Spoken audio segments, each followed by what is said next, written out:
प्रिय विद्यार्थियों, आज के इस वीडियो लेक्चर में हम क्षणिकवाद की चर्चा करेंगे। बौद्ध दर्शन का एक महत्वपूर्ण दार्शनिक सिद्धांत है जिसे डॉक्ट्रिन ऑफ मोमेंटरीनेस या क्षणिकवाद के रूप में जाना जाता है। आपने अभी तक प्रतीत्य समुत्पाद के बारे में जाना था कि प्रतीत्य समुत्पाद के अनुसार इस संसार की प्रत्येक वस्तु कारण सापेक्ष है और इस संबंध में ये मत है कि संसार में कोई भी वस्तु जो है वो नित्य नहीं है। तो संसार की सभी वस्तुएं अनित्य हैं और सभी वस्तुओं की उत्पत्ति किसी न किसी कारण के सापेक्ष होती है। महात्मा बुद्ध का कहना था कि अविद्या के कारण हम वस्तुओं को नित्य समझते हैं और हमारे दुख का मूल कारण यही है कि हम जगत की वस्तुओं को शाश्वत या नित्य समझते हैं जबकि वे अनित्य हैं। हम अपनी आत्मा को शाश्वत नित्य सत्ता के अपरिवर्तनशील सत्ता के रूप में समझते हैं, परंतु उसका मूल स्वरूप भी अनित्य है, क्षणिक है, यानी क्षण क्षण क्षण की संतति के रूप में है, जिसे हम अनात्मवाद के सिद्धांत में जानेंगे। बौद्ध दर्शन के अनुसार जो सत्ता या रियलिटी का लक्षण है वो है अर्थ क्रिया कारित्व। अर्थ क्रिया कारित्व का अर्थ है कि सत्ता जो है वो किसी कार्य को उत्पन्न करने की शक्ति रखती है। यानी हम किसी को वस्तु को या किसी सत्ता के संबंध में हम ये कह रहे हैं कि ये वास्तविक है, रियल है, तो इसका अभिप्राय यह है या इसका अर्थ यह है कि उसमें कार्य को उत्पन्न करने की शक्ति है। अब चूंकि दर्शन में हम जानते हैं कि किसी भी सिद्धांत को जब प्रस्तुत किया जाता है या किसी भी सिद्धांत को हम दार्शनिक सिद्धांत कहते हैं तो उसके समर्थन में तर्क दिया जाता है, यानी बिना तर्क के कोई भी दार्शनिक विचार स्थापित नहीं हो सकता। तो बौद्ध दर्शन में जो क्षणिकवाद का सिद्धांत है जिसके अनुसार सत्ता को क्षणिक माना जाता है, तो उस संबंध में यह तर्क है कि जो सत्ता है या जो रियलिटी है उसमें किसी कार्य को उत्पन्न करने की शक्ति रहती है। अब यदि ये शक्ति रहती हमेशा रहती है तो इसका मतलब है कि सत्ता में हमेशा परिवर्तन जो है वो होता रहेगा, यानी क्रिया उत्पन्न होती रहेगी, फिर उससे क्रिया उत्पन्न होगी, फिर उससे क्रिया उत्पन्न होगी। तो निष्कर्ष यह निकलता है कि सत्ता जो है वो परिवर्तनशील होती है। अनित्यवाद के संबंध में हमने ये जाना था कि सत्ता जो है वो अनित्य है, यानी उसका शाश्वत स्वरूप नहीं है। परंतु क्षणिकवाद के संबंध में जो बहुत इंपॉर्टेंट बात याद करने की है या ध्यान देने की है वो ये है कि जब सत्ता जो है वो लगातार क्रिया को उत्पन्न करती रहती है तो किसी भी वस्तु का अस्तित्व सिर्फ क्षण भर के लिए ही होता है। तो क्षणिकवाद का जो सिद्धांत है उसकी महत्वपूर्ण धारणा यह है कि प्रत्येक क्षण नया है, यानी एक क्षण दूसरे क्षण को पैदा करता है। पहले वाला क्षण कारण है, दूसरा क्षण कार्य है, फिर यह कार्य जो क्षण है यह पुनः दूसरे क्षण को पैदा करता है, तो सापेक्ष रूप से वो नए वाले क्षण का कारण है। तो इस रूप में क्षणिकवाद के सिद्धांत के अनुसार ये दो महत्वपूर्ण बातें आपको ध्यान में रखनी है। पहला, वस्तु का अस्तित्व क्षण भर के लिए होता है, यानी हम ये कह सकते हैं जगत की प्रत्येक वस्तु जो है वो कैसी है, क्षणिक है। और दूसरा ये महत्वपूर्ण बात है कि प्रत्येक क्षण नया है और पहले वाला क्षण कारण है और बाद वाला क्षण कार्य है। इस प्रकार बौद्ध दर्शन के अनुसार संसार की सभी वस्तुएं प्रति क्षण बदलती रहती हैं और ऐसा नहीं होता कि कोई भी वस्तु जो है वो प्रति क्षण एक ही प्रकार का परिणाम उत्पन्न करे। वो निरंतर जो है उसमें बदलाव रहता है। जब बीज से पौधा बनता है तो प्रति क्षण बीज में परिवर्तन घटित हो रहा होता है। तो वस्तु में प्रति क्षण एक ही प्रकार का परिणाम नहीं रहता, सतत उसमें परिवर्तनशीलता होती है। तो बीज से पौधे की उत्पत्ति, जैसे यहाँ स्लाइड में उदाहरण स्वरूप दिखाया है कि यह प्रति क्षण परिवर्तनशील रहता है। तो क्षणिकवाद का सिद्धांत क्या है, इस संबंध में आपको ये बात ध्यान रखना आवश्यक है कि क्षणिकवाद का जो है बौद्ध दर्शन का सिद्धांत है और इस सिद्धांत के अनुसार प्रत्येक वस्तु की सत्ता क्षण भर रहती है। अब हम जिस जगत में रहते हैं, हम अमूमन मान के रखते हैं कि जो चीजें हमारे सामने हैं वो नित्य हैं, हम हैं नित्य हैं।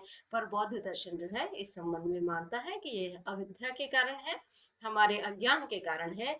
नित्य शाश्वत स्थायी इस जगत में कुछ भी नहीं है।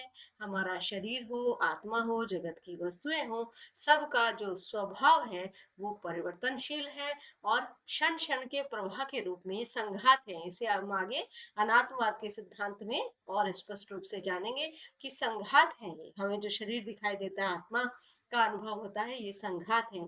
तो बौद्ध दर्शन में जो है कर्म सिद्धांत और आत्मा की अवधारणा जो है वो क्षणिकवाद और प्रतीत समुत्पाद के आधार पर ही समझाई गई है। तो अनित्यवाद और क्षणिकवाद में क्या अंतर है, यदि आपके समक्ष यह प्रश्न आता है तो अनित्यवाद तो सिर्फ इतनी सी बात कहता है कि वस्तुएं जो है वो स्थायी और नित्य नहीं है।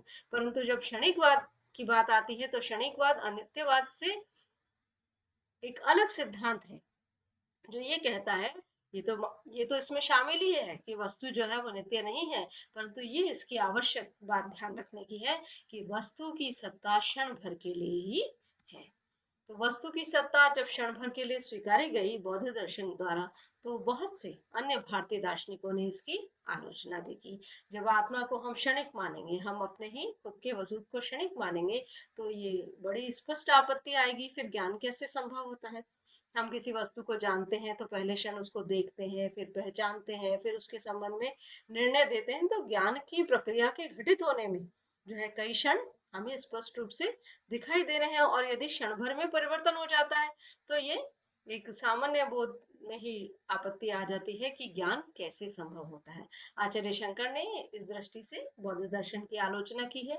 इसी तरह से कर्म का सिद्धांत और पुनर्जन्म, हम भी कहते हैं हम जो कर्म करते हैं उसका हमें फल मिलता है, हमें उसी कर्म का फल भोगना पड़ता है जो हमने किया है, और ऐसा कभी नहीं होता कि कर्म किया हो और फल नष्ट हो जाए। तो इस तरह से कर्म के सिद्धांत के लिए भी आत्मा की नित्यता को मानना आवश्यक हो जाता है। इसी तरह से पुनर्जन्म भी जो है उसके संबंध में भी आत्मा की नित्यता को माना जाता है। तो न्याय, वैशेषिक, जैन, अन्य जो दर्शन है उन्होंने भी कर्म सिद्धांत और पुनर्जन्म की अवधारणाओं के संबंध में आपत्ति दर्ज की है कि क्षणिकवाद से इन्हें समझा नहीं जा सकता, परंतु बौद्ध दार्शनिक इसे अपने ढंग से समझाते हैं।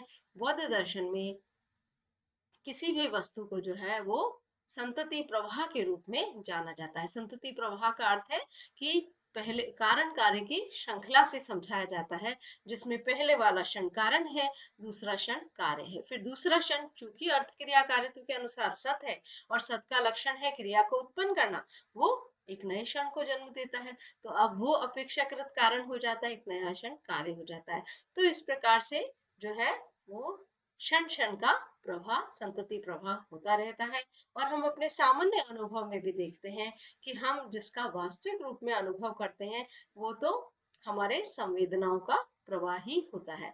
हम उसे नाम देते हैं कि हम जो है अंदर नित्य सत्ता को महसूस कर रहे हैं, बाहर किसी भौतिक वस्तु को महसूस कर रहे हैं, परंतु यदि हम शुद्ध अपने अनुभव की दृष्टि से देखें तो उसमें हमें संवेदना का प्रवाह ही नजर आता है। तो बौद्ध दर्शन का ये क्षणिकवाद सिद्धांत बहुत महत्वपूर्ण है, और आप इसके समानांतर जो है जब पाश्चात्य दर्शन पढ़ रहे हैं और आप अनुभववादी दार्शनिक ह्यूम पढ़ेंगे और वहां उसके संवेदन अनुवाद को पढ़ेंगे तो आपको अच्छा लगेगा और एक समरूपता दिखाई देगी कि किस तरह से भारतीय दर्शन में और पाश्चात्य दर्शन में जो है वो अनुभव को देखने के संबंध में एक प्रकार का दृष्टि की समानता भी हमें दिखाई देती है। तो बौद्ध दर्शन जो है वो इस तरह से क्षणिकवाद के सिद्धांत को स्वीकार करता है।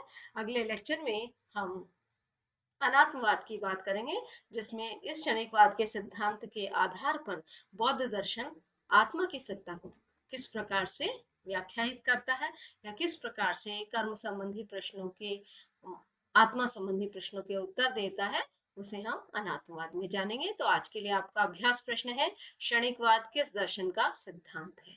तो आपको इसका उत्तर पता होना चाहिए। परीक्षा की दृष्टि से क्षणिकवाद, प्रतीति समुत्पाद, अनात्मवाद, इस तरह के जब शब्द या संप्रत्यय आपको परिभाषा देने को दिए जाते हैं तो आपको सर्वप्रथम तो ये बताना होगा कि किस दर्शन से संबंधित है, और उसके साथ ये प्रश्न है आपके अभ्यास के लिए, क्षणिकवाद की अवधारणा क्या है समझाइए। धन्यवाद।